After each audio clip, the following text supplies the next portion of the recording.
Morning students, voice के chapter में आज जो है 24 नंबर वाला क्लास है, ठीक है जी। हिंदी से आप इंग्लिश सीख रहे हैं, इसीलिए मैं भी अपना हिंदी में ही बोल देता हूँ, ठीक है। तो आप हिंदी भाषी तो मैं भी हिंदी भाषी हूँ। अब देखिए, इंपरेटिव सेंटेंस का चैप्टर ट्रांसिटिव वर्ब के साथ समाप्त हो गया है। उस चैप्टर में और इस चैप्टर में फर्क क्या है? चैप्टर तो वॉइस का है, टॉपिक कह लीजिए, वहां पर ऐसा कुछ नहीं लिखा गया था। ट्रांसिटिव वर्ब वगैरह की जगह ट्रांसिटिव नहीं लिखा गया था। मैं शुरू से ही कह दिया था कि भाई ट्रांसिटिव तो रहेगा ही, उसकी पहचान क्या है? ऑब्जेक्ट हर जगह लगा था। अब यहाँ क्या है? हेडिंग में दिया गया कि passive voice of imperative sentence with intransitive verbs. अब पार्ट 1 हमने दे दिया, तो थोड़ा सा सीक्वेंस में पढ़ेंगे ना तो मजा आएगा। मुझे तो भाई सीक्वेंस में पढ़ने में मजा आता है, अब पता नहीं आपको पढ़ने में आता कि नहीं आता है। अब पार्ट 1 में क्या पढ़ने वाले हैं? Passive voice of positive command oblique request oblique advice. यहाँ पर सजेशन हमने नहीं लिखा है जगह के अभाव में, तो यहाँ आपने इसलिए नहीं दिया कि वो इसी का अल्टरनेटिव है। विद इंट्रांसिटिव वर्ब्स पार्ट 1 में आप ये पढ़ेंगे, और पार्ट 2 में जानते हैं क्या पढ़ेंगे? निगेटिव यहाँ लिख देंगे, passive voice of negative command request advice. शुरू से ही मैं बताता आया हूँ कि इंपरेटिव सेंटेंस क्या है? मेनली 6 टाइप्स के होते हैं। 3 जो है पॉजिटिव और 3 क्या है? निगेटिव। तो जो आप कहते हो कमांड सेंटेंस, रिक्वेस्ट और एडवाइस, ये है पॉजिटिव इंपरेटिव सेंटेंस, ओके। और जब तुम कहते हो कि क्या जी, निगेटिव कमांड, निगेटिव रिक्वेस्ट और निगेटिव एडवाइस, तो ये है निगेटिव इंपरेटिव सेंटेंस, ठीक। उन पर मैंने कहा क्या है? कंटिन्यू क्लास लिया है, कमांड का पढ़ाया, तुरंत निगेटिव कमांड कर दिया। फिर मैंने कहा क्या? रिक्वेस्ट पढ़ाया और निगेटिव रिक्वेस्ट कर दिया। उसके बाद एडवाइस पढ़ाया और निगेटिव एडवाइस। तो सारी वीडियो को अगर देखे हो तो कंफ्यूजन नहीं होना चाहिए। अब वहाँ क्या है कि सब में ट्रांसिटिव वर्ब्स लगी हुई हैं प्लस ऑब्जेक्ट। भाई ट्रांसिटिव वर्ब है तो ऑब्जेक्ट तो रहेगा ही रहेगा। अब यहाँ इंट्रांसिटिव वर्ब के साथ आप पढ़ेंगे, बस फर्क है ट्रांसिटिव वर्ब और इंट्रांसिटिव वर्ब, ठीक ना। तो एक्टिव सेंटेंस का ध्यान दीजिएगा, एक्टिव सेंटेंस का जो स्ट्रक्चर होगा सेम होगा, ठीक ना।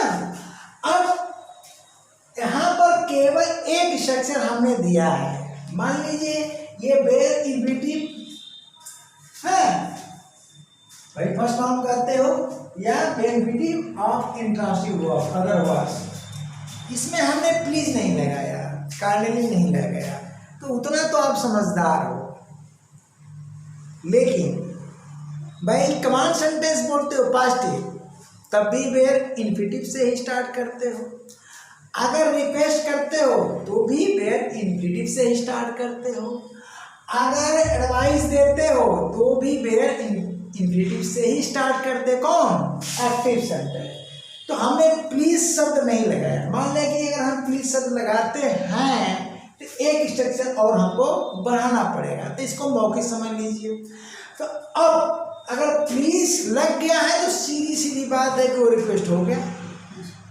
इतना तो आप समझदार हो चुके हो भैया, मेरे स्टूडेंट बन चुके हो। अब नहीं लगा है तो या तो कमांड होगा या तो एडवाइस होगा। अब ये डिपेंड करता है सेंटेंस के भाव पर कि सेंटेंस का भाव क्या है। यह चीज़ तो आप पढ़ते आए हो ट्रांसिटिव वर्ब के साथ जो मैं पढ़ाया था, तो पहले तो उसको क्लियर करिए।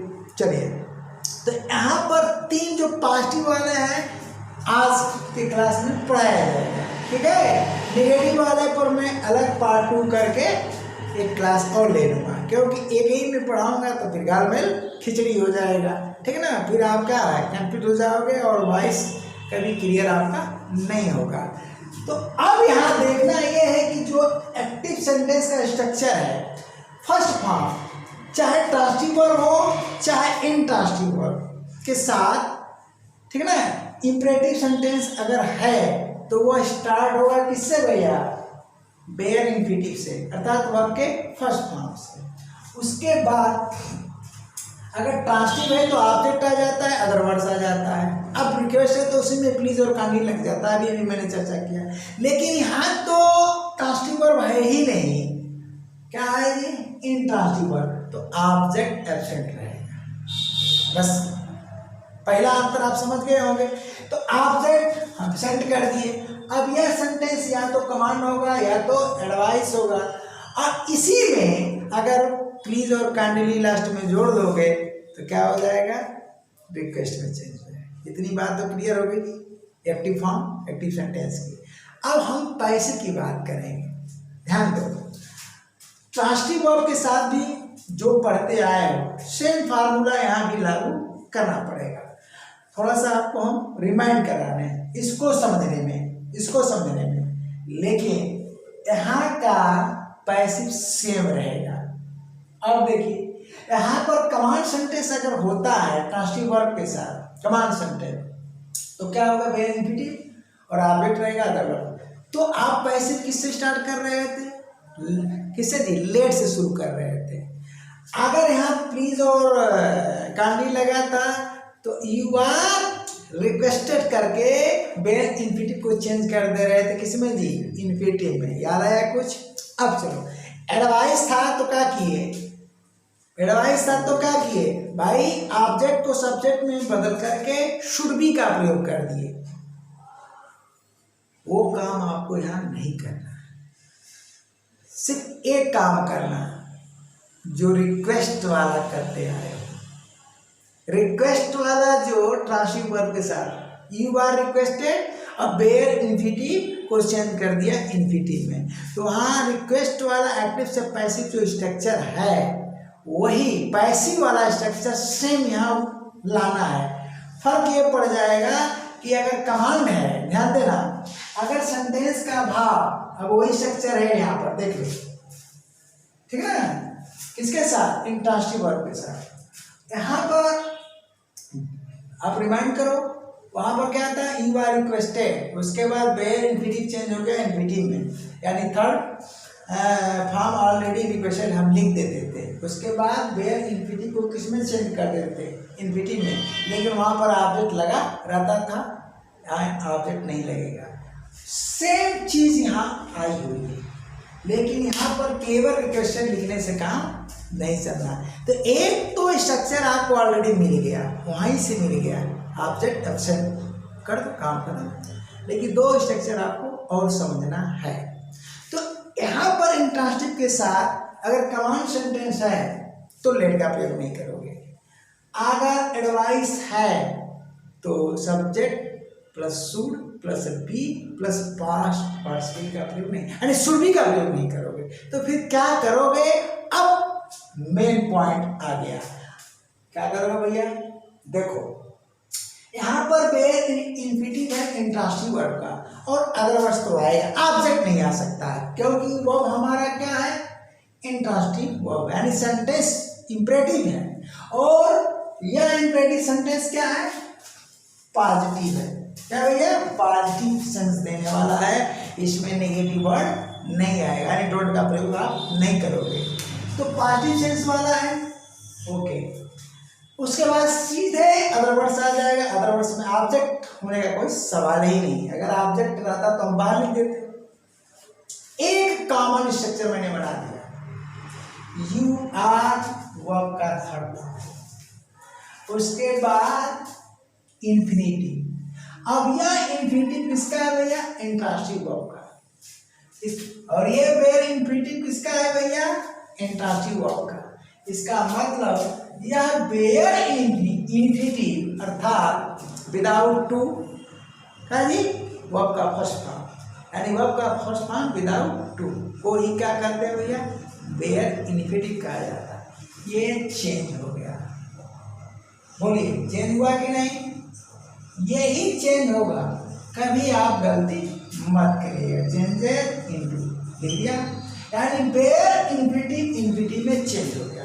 दोनों जगह हमने इंट्रांसिटिव वर्ब लिख रखा है, बाकी अदर वर्ड्स की जगह आएगा।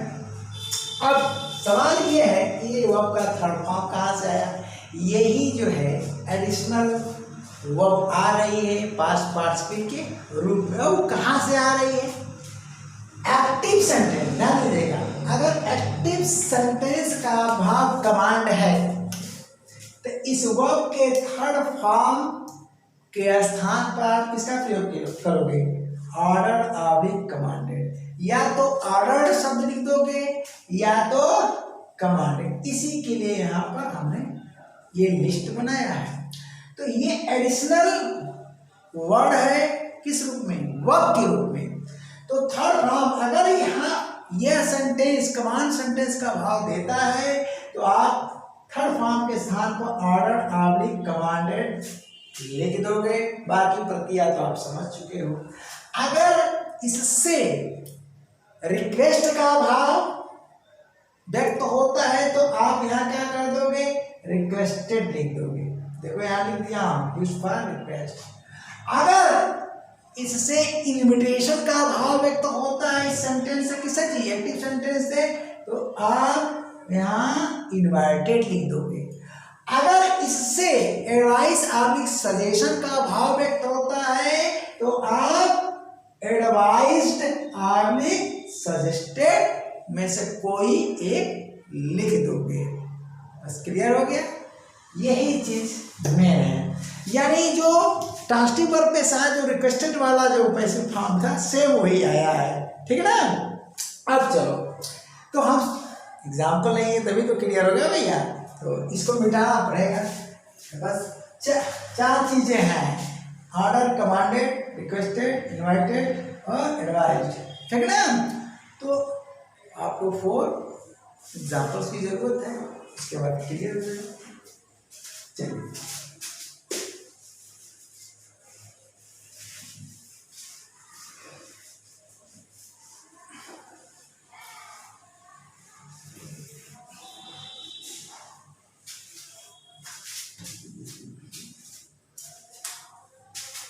अब यहां पर हम लिखने जा रहे हैं। देखिए फॉर एग्जाम्पल एक्टिव सेंटेंस, भाई आदेश देना है लेकिन इंट्रांसिटिव वर्ब के साथ देना है। ठीक है? हमने कहा कम सुन हियर, ध्यान दीजिए, कम सुन हियर किसको हम कमांड कर रहे हैं? सामने वाले को। यहाँ शीघ्र आओ, सीधा सीधा। अब इसका अर्थ है कि यहाँ शीघ्र आओ, तो अब बताओ यहाँ शीघ्र आओ कमांड ही किया जा रहा है, यानी ऑर्डर ही दिया जा रहा है। ठीक है ना? अब मैं एक अंतर और बता दूंगा। कमांडर और ऑर्डर में क्या अंतर है? कमांड तो कमांडर करेगा ना, है?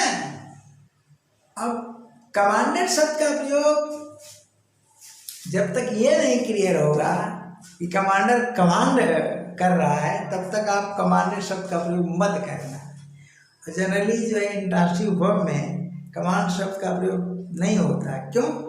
कमांड का भाव ही नहीं क्लियर हो पाता है। कैसे? जैसे अगर कमांडर अगर अपने सोल्जर्स को आदेश देता है तो क्या कहेगा? Shoot the enemies. तो जब शूट बोलेगा तो एनिमीज ऑब्जेक्ट हो जाएगा, समझो भैया? तो वहाँ कमांड कर सकते हो, लेकिन इंट्रांसिटिव में वो कैसे करेगा? इंट्रांसिटिव में शूट बोलेगा तो किसको जी? ऑब्जेक्ट मांगेगा, यानी इंट्रांसिटिव वर्ब के साथ मुश्किल है। इसलिए जनरली यहाँ पर ऑर्डर का ही प्रयोग किया जाता है, समझो भैया? तो अब पैसिव अगर हम बनाते हैं कम सुन हियर, ध्यान देना, इसका भाव क्या हो गया? Command sentence. कौन सा? और हम केवल कमांड सेंटेंस कहते हैं, रिक्वेस्ट कहते हैं और एडवाइस, तो इसका मतलब वो पॉजिटिव इंपरेटिव ही है, यानी पॉजिटिव कम का है, पॉजिटिव कमांड है। ये पॉजिटिव शब्द तीनों के लिए है। तो बार बार आपको पॉजिटिव लिखने की जरूरत नहीं है। तो यहाँ पर क्या करेंगे, हाँ नेगेटिव आएगा तो आपको नेगेटिव लिखना पड़ेगा, लेकिन नेगेटिव नहीं है तो पॉजिटिव लिखने की आवश्यकता नहीं है। जनरली उसे क्या कहा जाता है, कमांड, रिक्वेस्ट और एडवाइस ही कहा जाता है, सारी टर्मिनोलॉजी लेकर चलिए। तो ये क्या हो गया भैया, ये हो गया आपका कमांड सेंटेंस। तो जब कमांड सेंटेंस है यानी आज्ञा का अभाव है, ऑर्डर का अभाव, तो कोई यहाँ पर कमांडर तो है नहीं कि आप कमांडर का प्रयोग करोगे।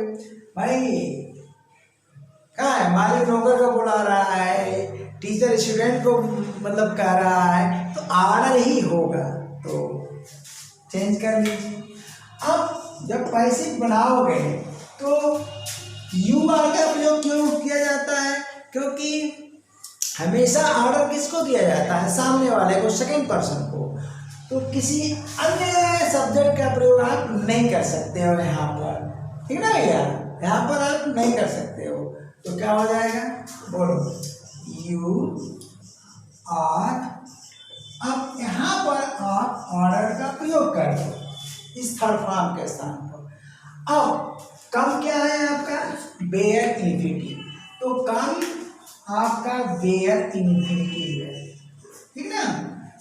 देखिए फर्स्ट फॉर्म का करके आप काम चला सकते हैं, लेकिन होता क्या है कि जब यहाँ पर इन्फिनिटिव बनता है तो फर्स्ट फॉर्म से काम नहीं चलने वाला है, तब आपको मजबूरी है फर्स्ट फॉर्म को बेयर इन्फिनिटिव कहना और लिखना, तब इससे काम चलने वाला नहीं है, क्योंकि आप एक्टिव से पैसिव। मान लें एक्टिव है तो चाहे फर्स्ट फॉर्म को चाहे बेयर इन्फिनिटिव, नो प्रॉब्लम, लेकिन यहाँ एक्टिव से पैसिव बदलते हो तो फर्स्ट फॉर्म ना कहो, तब क्या कहो, बेयर इन्फिनिटिव कहो, ठीक है भैया। अब इसका अंतर हम वर्क के चैप्टर में बता चुके हैं, पढ़ लीजिएगा। तो ये हो गया। अब ये देख रहे हैं, ये अदर वर्ड्स हो गया, अदर वर्ड्स हो गए। अब इस अदर वर्ड्स में सुन क्या है जानते हैं, सुन करें कम सुन, ये एडवर्ब ऑफ मैनर में आता है, मतलब ये सुन का मतलब सीख रहा हो, और ये हियर क्या है, एडवर्ब ऑफ प्लेस में है, एडवर्ब ऑफ प्लेस में, दोनों अलग अलग चीज़ है। तो जब हम एडवर्ब का चैप्टर खोलेंगे तो बताएंगे आपको, तो उतना अभी आपको डीप जाने की जरूरत नहीं है। तो बोलिए यू आर ऑर्डर। अब ऑर्डर हो गया तो कम किसमें चेंज हो गया, इन्फिनिटी में। तो टू कम, उसके बाद सुन हियर, डन होगा कि नहीं। अब यह बेयर इन्फिनिटिव चेंज हो गया इन्फिनिटी में, किसमें भैया, इन्फिनिटी में। तो हमारे ख्याल, और ये अदर वर्ड्स ज्यों का त्यों, अदर वर्ड्स का किया भैया, ज्यों का त्यों उतार दिया। तो ये कमांड सेंटेंस का एक एग्जांपल हो गया। अब हम आगे बढ़ते हैं, ठीक ना, रिक्वेस्ट का एग्जांपल लेते हैं। तो क्या जी,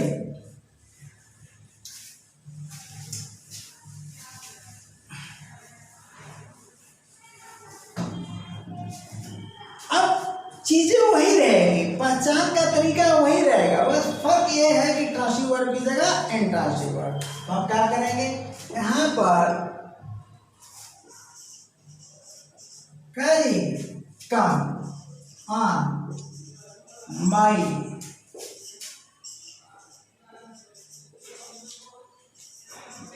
बर्थडे कामा प्लीज, ठीक,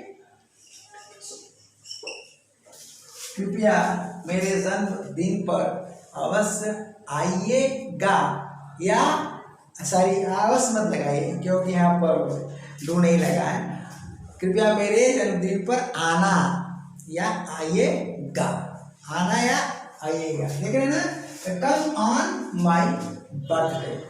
अब ये प्लीज तो जब क्लियर कर देना, इसमें तो प्लीज लगने लगना है। अब बताइए हम इसको रिक्वेस्ट माने कि इनविटेशन माने, अब बताइए यहाँ पर रिक्वेस्ट माने कि इनविटेशन माने। यहाँ पर ऐसा एक सेंटेंस मैंने लिख दिया कि आप कंफ्यूज हो जाओगे, ठीक है ना, आप क्या हो जाओगे, कंफ्यूज हो जाओगे कि आप रिक्वेस्ट माने कि इनविटेशन माने, ठीक है। तो किसी को जन्मदिन पर बुलाते हो, शादी की सालगिरह को बुलाते हो, या और कोई फंक्शन पर बुलाते हो, तो वो रिक्वेस्ट नहीं है, वो इनविटेशन है। कान खोल के सुन लो, जन्मदिन हो, शादी हो, विवाह हो, कुछ भी हो, तो वो रिक्वेस्ट में नहीं है। भाव तो लग रहा है रिक्वेस्ट का, ये हुआ इनविटेशन। यहीं पर तुम गलती करोगे एक्टिव से पैसिव बनाते समय। तो ये रिक्वेस्ट नहीं है, क्या है, इनविटेशन है। तो हम क्या करते हैं भैया, ये है क्या, इनविटेशन। अगर नहीं आता है तो आप समझ जाएंगे, देखो आया कि नहीं। अरे लेक्चर में तो बोल रहा हूँ ना भैया, इनविटेशन लिख लेना, ठीक है। अब चलो, तो इनवाइटेड लिखोगे, रिक्वेस्ट नहीं। तो अब क्या करोगे, यू आर भैया इनवाइटेड, यू आर इनवाइटेड क्या, टू कम, क्या हो जाएगा, टू कम ऑन, ठीक है, माई बर्थडे। देखिए इनविटेशन में रिक्वेस्ट का भाव तो इंक्लूड रहेगा ही रहेगा। इनविटेशन में रिक्वेस्ट का भाव निवेदन का तो रहेगा ही नहीं। अब ऐसा कि नहीं बोल रहे हो कि ठीक है ना, मेरे शादी में चले आना, लग रहा ऑर्डर दे रहे हो। अरे भाई बुलाना, शादी पड़ी है, क्या आइएगा। तो इनविटेशन में रिक्वेस्ट का भाव तो छिपा रहता है, लेकिन दोनों में अंतर आपको करना पड़ेगा, ठीक है ना जी। अब चलिए, एक कप चाय लेने को कहते हो तो भी इनविटेशन है, तो वहां पर भी रिक्वेस्ट का भाव है, ठीक है ना। अब चलो हम अगला सेंटेंस देते हैं भैया, बिठा देगा, सही है, बिठाते हैं।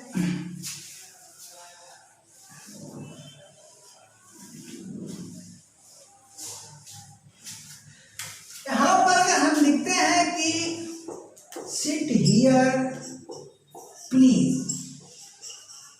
आप बताओ इनविटेशन है, नहीं है।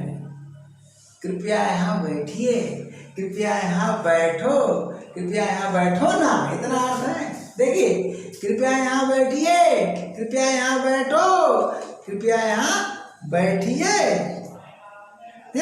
बैठे, आप जैसे बोल लो।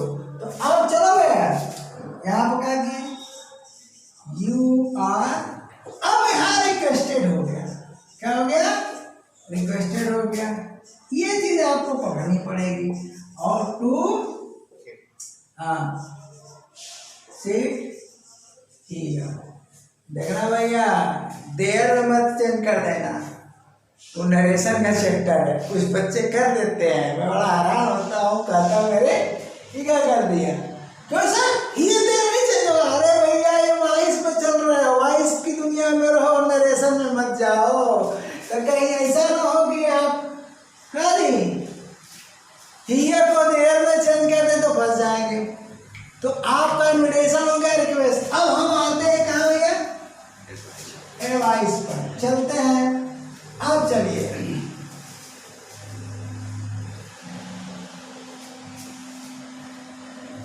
ठीक ना, एडवाइस में क्या है, हाँ एक चीज का ध्यान देना है, टाशी पर ठोक देना है। यहाँ टाशी पर ठोक दोगे ना तो वो फिर जो है शूट का प्रयोग करना पड़ जाएगा आपको। यही है अंतर टाशी में टाशी, इसलिए मैं बिल्कुल क्लियर कर दे रहा हूँ। इसके बाद भी अगर कोई डाउट है तो कमेंट बॉक्स में लिख देना कि सर हाँ यहाँ आपको नहीं समझ में आ रहा है, ठीक है ना, फिर से मैं समझा दूंगा। अब चलो यहाँ पर आपको एडवाइस आर्लिक सजेशन, ठीक है ना। अरे भाई बाहर गाड़ियाँ जाएंगी तो टेप है तो होगा, पास में रोड है तो है, फिर भी यहाँ तो सुकून है, ये है अन्य जगह के तुलना में। शहर में है भैया, गांव में नहीं। जंगल में भी जाकर के बनाएंगे तो क्या पक्षियों का चहचहाना आएगा, बंदरों का खिखियाना आएगा, और शेर का क्या जी नहीं दहाना आएगा, और भालू का गुर्राना आएगा, और हाथी का चिघाड़ना आएगा, ये क्या है जी, जंतुओं की बोली है। तो ये सब चीज़ें हम पढ़ाते हैं, समझ रहे हैं ना। तो अब धीरे धीरे जान जाओगे कि हाँ आदमी सर नए खिलाड़ी हैं, वीडियो मेकर हैं कि मजे हुए खिलाड़ी हैं। तो अंत में वो कमाओ तो करवे करोगे हार करके, अभी नहीं। तो हम क्या करते हैं, अब यहाँ पर सेंटेंस लेते हैं एडवाइस का, ठीक ना। तो हम एडवाइस का लेते हैं, देखिए यहाँ पर लेते हैं कि सिट का है, सिट अंडर द ट्री। आप बताइए इस किस सेंस में। अब ये हम कहते हैं पेड़ के नीचे बैठ जाओ, तो ये तो बड़ा कंफ्यूज कर देगा यार, ऑर्डर मानेगा वॉइस माने, कहने का सेंस हम कहने वाला ही जाने कि किस सेंस में ऑर्डर दे रहा है, कि कह रहा है कि छाया में बढ़ जा, धूप से अंदर आ जा। तो स्पष्ट कह दो, स्पष्ट कहो क्या जी, पेड़ और कहोगे ना तो एक कंफ्यूज हो जाएगा। क्या पेड़ ना कहो, क्या जी, सिट अंडर द क्या जी, शेड कह दो ना, शेड। तो इसका मतलब क्लियर कर दिए कि यार छाए में बैठने को कह रहे हैं, हम गेट के बाहर खड़े हैं और कह रहे हैं कि छाए में बैठे, यार कहीं धूप में बैठे हो। बोले एडवाइस हुआ कि नहीं हुआ, एडवाइस हुआ। यानी सिट का जी इन द शेड नहीं, अंडर द शेड। अब शेड किसका है, कुछ भी हो सकता है। तो भाई पेड़ का भी शेड होता है, नहीं छाया छाया होती है, शेड शेड होता है। तो अब यहाँ पर हम क्या करेंगे, बोलो यू आर काम एडवाइस, आप एक सजेस्टेड कर दो, क्या कर दो, suggested to sit under the shade. सीधा सीधा हो गया। तो सेंटेंस को आपको पकड़ना है और इसमें एक ही पैसिव फॉर्म हमने दिया है और यही होता ही है। यहाँ पर भी एक दिया है, बस फर्क ये पड़ेगा कि रिक्वेस्ट है तो प्लीज़ आप भी काइंडली लगा रहेगा, अगर उसको मैं देता तो 2 बन जाता, ठीक ना। इतना तो आप समझदार हैं, तो और समझदार हो रहे होंगे, तो आशा करता हूँ क्या जी, समझदार हो रहे होंगे और पढ़ते पढ़ते हो जाएंगे। किसी कोचिंग जाने की ज़रूरत नहीं है इंग्लिश के लिए, ठीक ना भैया। घर पर मैटर आपके पहुंच जाएगा। तो अगले क्लास में हम क्या पढ़ाएंगे, पार्ट 2 का, पार्ट 2 में पढ़ाएंगे निगेटिव कमांड, ठीक ना। तो इंतज़ार करिए, तब तक के लिए tata bye bye, thank you.